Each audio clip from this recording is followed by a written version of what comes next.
सवेरा फिल्म्स।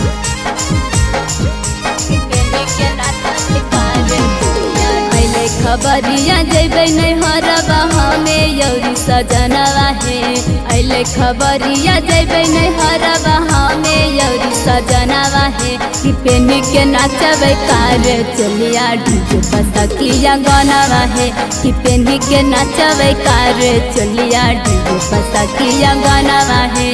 अले खबरिया जेबे नहीं हरबा हमें यौरी सजनवा है। अले खबरिया जेबे नहीं हरबा हमें यौरी सजनवा है। कि पेनी के नाचबे कार चलिया डीजे पसकिया गनवा है। कि पेनी के नाचबे कार चलिया डीजे पसकिया गनवा है।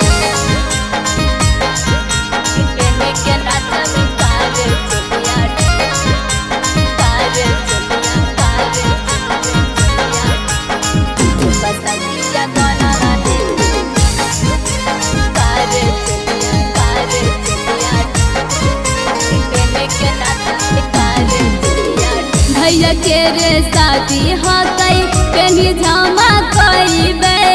फिर सालों बाद के ना मौका हम गवाईबे।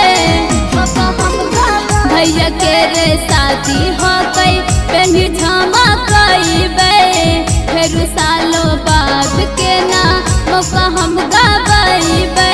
धूम धड़ाका होते बजते सोरा हो बजनवा है। धूम धड़ाका होते बजते सोला हो बजनवा है। कि पेनी के नाचबे कार चलिया डीजे पसकिया गनवा है।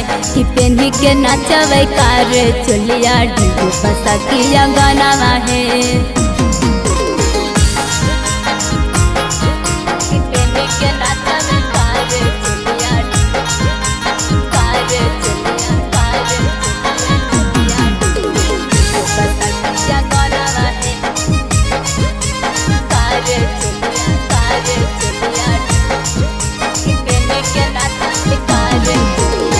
गाना बजते अजित राजा के हक जे पसंद है। जीजा साली मिल के नचबे लेबे खूबे आनंद है।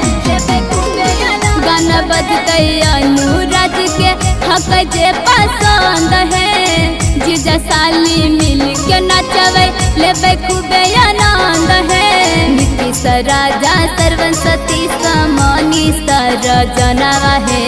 नीतीश राजा सर्वन सतीश मनी सरजनवा है। कि पेनी के नाचबे कार चलिया डीजे पसकिया गनवा है। कि पेनी के नाचबे कार चलिया डीजे पसकिया गनवा है। सवेरा फिल्म्स रिकॉर्डिंग स्टूडियो शाहपुर चौक देवन बिघा।